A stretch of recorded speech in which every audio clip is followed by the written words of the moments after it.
الحمد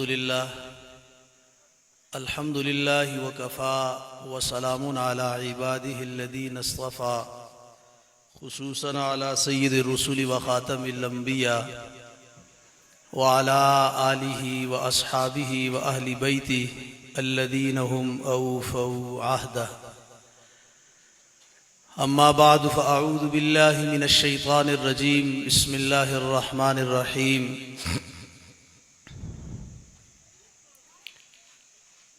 لقد كان لكم في رسول الله أسوة حسنة. وقال النبي صلى الله عليه وسلم: لا يؤمن أحدكم حتى يكون هواه تبعا لما جئت به. وقال النبي صلى الله عليه وسلم: أمرت أن أقاتل الناس حتى يؤمنوا بما جئت به، أو كما قال النبي صلى الله عليه وسلم. جزا الله عنا محمدا ما هو أهله.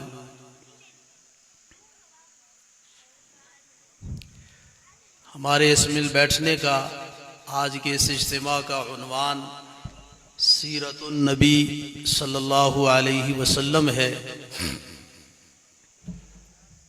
انتہائی مقدس، بابرکت اور بنیادی عنوان ہے، بلکہ انسانیت کا مدار نجات یہی ہے. انسانیت کا مدار نجات بھی یہی ہے. سیرت النبی کا لفظی معنی ہے پاک پیغمبر علیہ الصلاۃ والسلام کی پیش کی ہوئی عملی زندگی. ایک آپ علیہ الصلاۃ والسلام کی صورت مبارکہ ہے، وہ بھی بابرکت ہے، باکمال ہے، لاجواب ہے. اللہ رب العزت کی قدرت کا شاہکار ہے کہ آپ علیہ الصلاۃ والسلام کی صورت مبارکہ، آپ کے بال مبارک، چہرہ مبارک، دندان مبارک، رخسار مبارک، آپ کے ہونٹ مبارک، ہتھیلیاں، ہاتھوں کی پشت، انگلیاں، انگلیوں کی لمبائی، انگلیوں کی ساخت، پاؤں کے تلوے، پاؤں کے اوپر والا حصہ، ہاتھوں کی انگلیاں، پاؤں کی انگلیاں، غرضے کہ یہ آپ کی صورت مبارکہ ہے. ایک آپ علیہ الصلاۃ والسلام کی سیرت مبارکہ ہے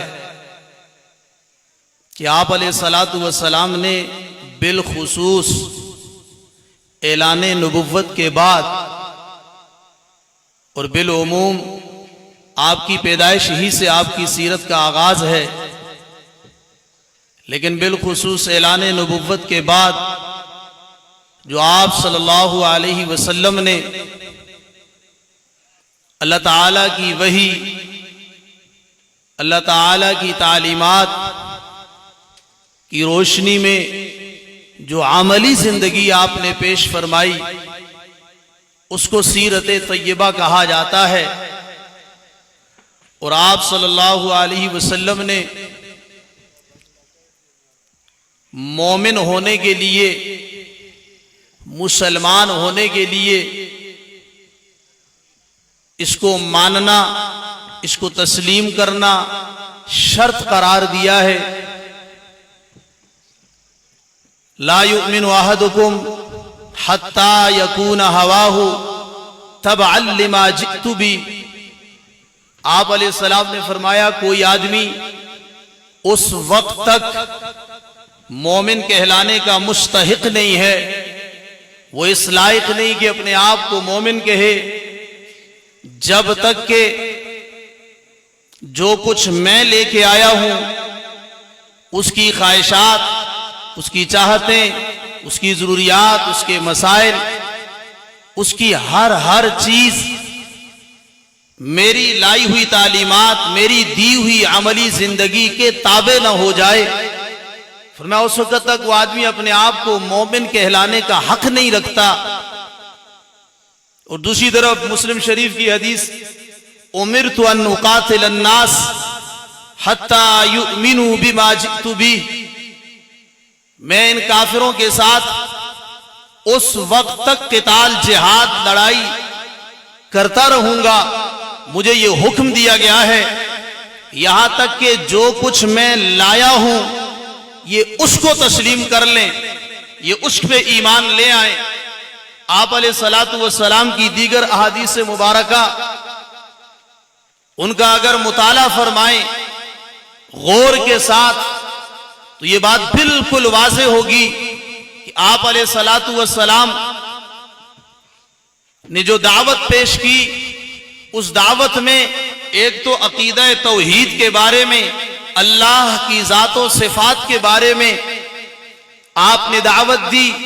نمبر 2، آپ نے جو اپنی زندگی پیش کی، عملی زندگی، تعلیمات کی صورت میں آپ نے اس کی دعوت دی. تو آپ نے فرمایا جو تعلیمات میں لے کے آیا، جو عملی زندگی میں تمہارے سامنے پیش کر رہا ہوں، جب تک لوگ اسے تسلیم نہیں کر لیں گے، مان نہیں لیں گے، مجھے ان کے خلاف جہاد کا، قتال کا حکم دیا گیا ہے. اور فرمایا تم میں سے اس وقت تک کوئی آدمی مومن نہیں ہو سکتا جب تک کہ میری لائی ہوئی تعلیمات یا میری دی ہوئی عملی زندگی کو اپنے لیے مشعل راہ نہ بنا لے، اپنی زندگی کو اس زندگی کے تابع نہ بنا لے، اس وقت تک وہ مومن کہلانے کا مستحق نہیں ہے. آپ علیہ الصلوۃ والسلام کا تیسرا ارشاد مبارک، آپ نے فرمایا تفرقت بنو اسرائیل علی 72 فرقہ وستفترق امتی علی 73 فرقہ کلہم فی النار. آپ نے فرمایا بنی اسرائیل کے 72 فرقے ہوئے، میری امت کے 73 ٹکڑے ہوں گے، 73 فرقے بنیں گے، کلہم فی النار، سارے جہنم میں جائیں گے، الا واحدہ، ایک طبقہ، ایک جماعت صرف وہ ناجی ہوگی، نجات پانے والی ہوگی.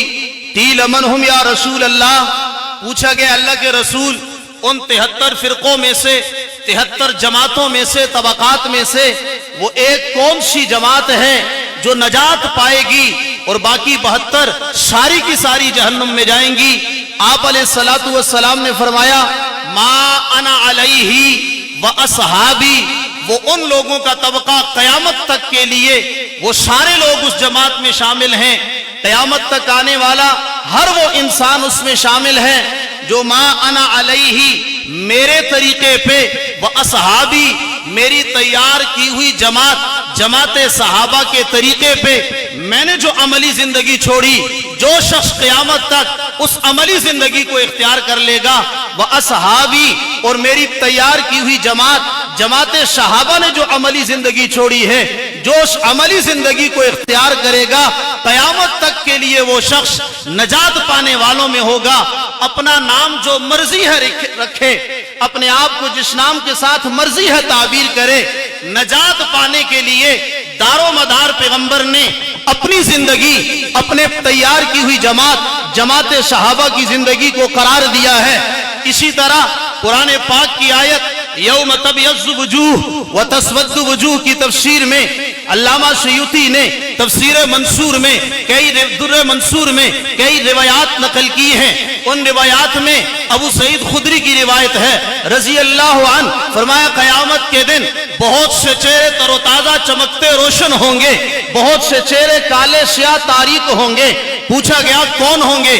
آپ علیہ السلام نے فرمایا وہ لوگ جو میرے طریقے پہ ہوں گے، ہم اہل السنہ، وہ لوگ جو میرے راستے پہ ہوں گے، میرے طریقے کو اپنانے والے ہوں گے، میری عملی زندگی اختیار کرنے والے ہوں گے، میری اداؤں کو اپنانے والے ہوں گے. فرمایا ان کے چہرے چمکدار اور روشن ہوں گے. وَأَمَّا الَّذِينَ بِيَضَّتْ وُجُوهُهُمْ هُمْ أَهْلُ السُّنَّةِ وَأَمَّا الَّذِينَ اسْوَدَّتْ وُجُوهُهُمْ هُمْ أَهْلُ الْبِدْعِ وَالضَّلَالَةِ۔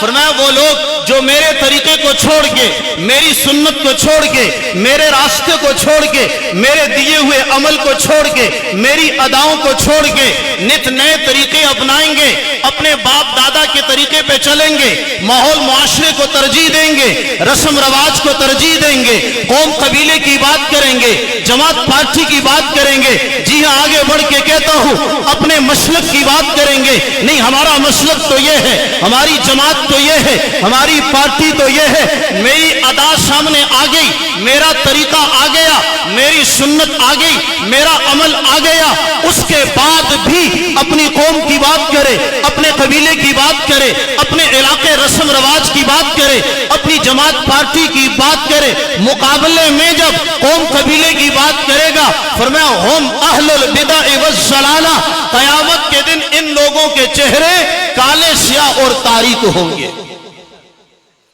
پیغمبر علیہ السلام نے وضاحت فرما دی، میں نے عرض کیا یہ عنوان جہاں بابرکت ہے، جہاں مقدس ہے، اسی طرح یہ عنوان انتہائی اہم بھی ہے، انتہائی بنیادی عنوان ہے۔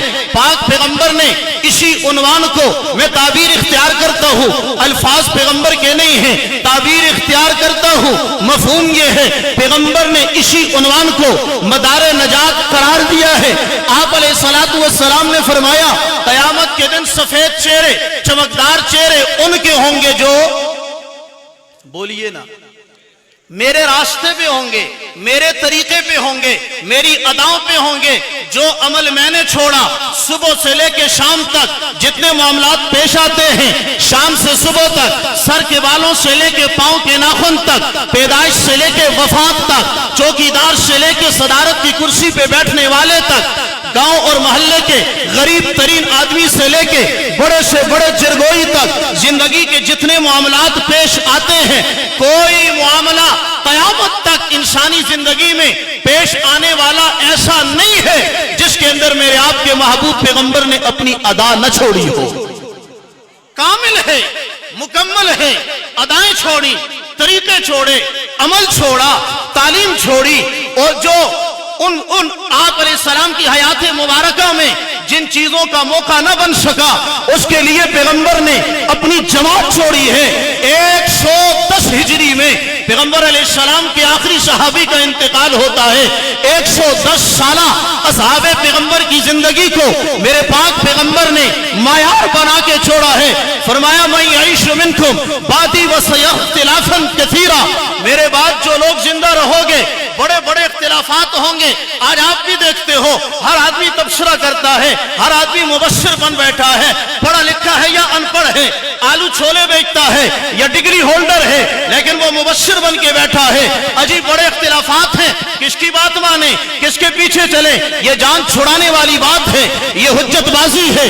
پیغمبر نے 1400 سال پہلے راستہ بتا دیا ہے، من یعیش منکم بعدی وسیرى اختلافا کثیرا، میرے بعد بڑے بڑے اختلافات ہوں گے، راستہ کیا ہے؟ مل مخرج منہا یا رسول اللہ، ان سے نکلنے کا راستہ کیا ہے؟ پاک پیغمبر نے 2 جملوں میں اس سارے مسئلے کا حل کر دیا، علیکم بسنتی وسنت الخلفاء الراشدین المہدیین، فرمایا تمام اختلافات سے نکلنے کا واحد راستہ یہ ہے، میرے عمل کو دیکھ لو، میرے طریقے کو دیکھ لو، میری ادا کو دیکھ لو، میں نے جو تعلیم دی ہے اس میں دیکھ لو، نام لے وخلفاء الراشدین المہدیین، ابو بکر کے دروازے پہ آؤ، عمر کے دروازے پہ آؤ، عثمان کے دروازے پہ آؤ، علی کے دروازے پہ آؤ، حسن و حسین کے دروازے پہ آؤ، امیر معاویہ کے دروازے پہ آؤ، 1,24,000 سب کے بارے میں پیغمبر نے فرمایا اصحابی کن نجوم، ہر ایک ستارہ ہے۔ ہاں جب سارے مل جائیں،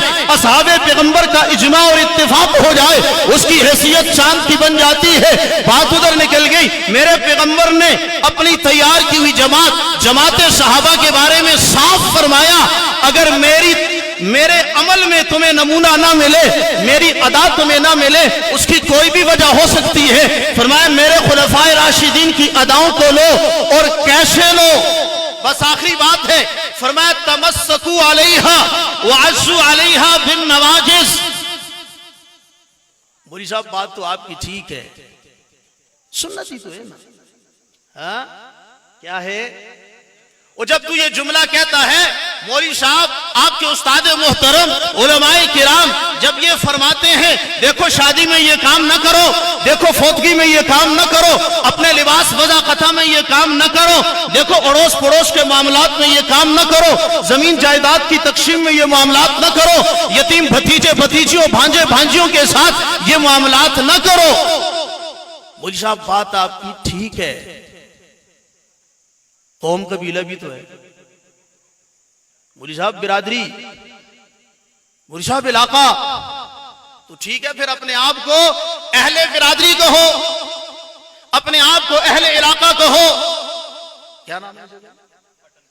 پھر صرف اہل پٹن کہا کرو. پھر اللہ کی قسم جب پیغمبر کی ادا کے مقابلے میں، پیغمبر کی سنت کے مقابلے میں، پیغمبر کے طریقے کے مقابلے میں، پیغمبر کی مقدس تیار کی ہوئی جماعت صحابہ کے عمل کے مقابلے میں اگر میں اپنی برادری کو لاتا ہوں، اپنی قوم کو لاتا ہوں، علاقے کو لاتا ہوں، اپنی جماعت اور پارٹی کو لاتا ہوں، پھر اللہ کی قسم مجھے اور آپ کو اپنے آپ کو اہل سنت کہنے کا کوئی حق نہیں.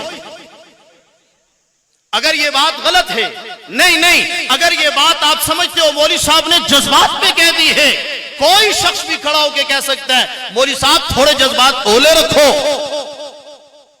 یہ جذباتی بات نہیں ہے، یہ ایمان کا تقاضا ہے. اگر مجھے پتہ نہیں ہے، میں پھر بھی معذور نہیں ہوں، میں خدا کا مجرم پھر بھی ہوں، اس لیے کہ شریعت میں جہالت عذر نہیں ہے.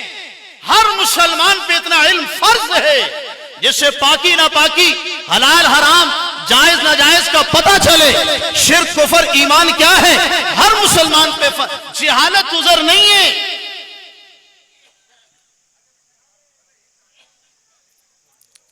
ہر مسلمان پہ فرض ہے. دعا کرو اللہ ہمیں صحیح معنوں میں اہل سنت بننے کی توفیق نصیب. کون اہل سنت ہے آپ میں سے یہ تو بتاؤ پہلے. انشاءاللہ نہیں ہوئے الحمدللہ، الحمدللہ بولو سارے کیا ہیں. بس اتنی نیت کر لو. دیکھو جھگڑے کی بات نہیں ہے، لڑائی کی بات نہیں ہے، میں نے کسی کا نام نہیں لیا، نہ جماعت کا، نہ پارٹی کا، نہ لیڈر کا، نہ مولوی کا، کسی کا نہیں لیا. میں نے پاک پیغمبر کے آپ نے جو عنوان رکھا اس عنوان کی اہمیت آپ کو بتائی. یہ مدار نجات ہے، پیغمبر کے ارشادات آپ کے سامنے رکھے. الحمدللہ ہم سارے بولو کیا ہیں؟ سارے بولو نا، ہم کیا ہیں؟ اہل سنت. بس اس کا معنی ذہن میں رکھ لو. اہل پٹن بولو نا، اہل پٹن، اہل سیتراڑ، اہل مشینہ، اہل ابٹباد، تو اہل سنت ہوں صرف اتنا آواز آنی ہے. اہل سنت بولو رہو، پیچھے تک بولو. اہل سنت کا معنی، ہاں اہل سنت پاک پیغمبر علیہ السلام نے فرمایا. یہ ترجمہ میں مفہوم میں عرض کر رہا ہوں. اہل سنت کا نام پیغمبر نے دیا، 1400 سال کی امت کے اتفاق اور اجماع سے ہے. اہل سنت کا معنی سنت کو ماننے والے، سنت پہ چلنے والے. بولو اہل سنت کا معنی، سارے بولو نا. سنت کو ماننے والے، سنت پہ چلنے والے. وہ صرف اہل سنت ہیں یا ساتھ والجماعت بھی ہیں؟ والجماعت بھی ہیں. پیغمبر نے ایک چیز کا ذکر نہیں کیا، پیغمبر نے دونوں فرمائی. ما انا علیہ سنت کا ذکر ہے، وہ اصحابی یہ جماعت کا ذکر ہے. تو والجماعت کا مطلب کیا ہے؟ ہماری قوم پتہ ہے کس میں لگا دیا؟ اشی الف لام علیہ تے او الف لام علیہ نین. عجیب بات نہیں. او بھائی ہم اہل سنت والجماعت ہیں، وجماعت ہے، قوم کو اس میں لڑا دیا. او بھائی بتاؤ اہل سنت والجماعت کا معنی کیا ہے؟ اہل سنت وجماعت کا معنی کیا ہے؟ صحیح لفظ اہل سنت والجماعت ہے. اس لیے کہ جب آپ صرف جماعت کہیں گے تو اس جماعت کے اندر پی ٹی آئی بھی ہے، مسلم لیگ بھی ہے، پیپل پارٹی بھی ہے، اس کے اندر ساری پارٹیاں جماعتیں آ جائیں گی. لیکن جب آپ اس کے اوپر الف لام لگائیں گے نا، الجماعت بن جائے گا. تو اس سے مراد خاص جماعت ہے. کائنات میں انبیاء کے بعد خاص جماعت صرف اصحاب پیغمبر کی.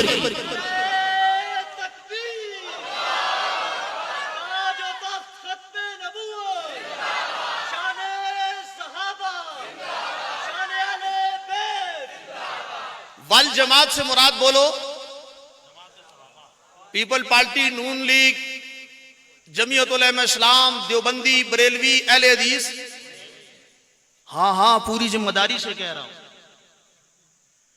اللہ کی قسم دیوبندی اپنے آپ کو کہنے والا، میں بریلوی کا نام اپنا نام لیتا ہوں، اللہ کی قسم دیوبندی اپنے آپ کو کہنے والا بھی اہل سنت والجماعت میں تب آئے گا جب یہ سنت کو مانے گا، سنت پہ چلے گا، صحابہ کو مانے گا، صحابہ کے نقش قدم پہ چلے گا. اپنے آپ کو دیوبندی کہنے والا، اسٹیکر لگانے والا، اشتہار لگانے والا، بینر لگانے والا، اگر وہ پیغمبر کے طریقے پہ نہیں چلتا تو اسٹیکر لگانے سے وہ اہل سنت. اب بتاؤ اس سے زیادہ اعتدال کی بات کون سی ہے؟ والجماعت سے مراد کیا؟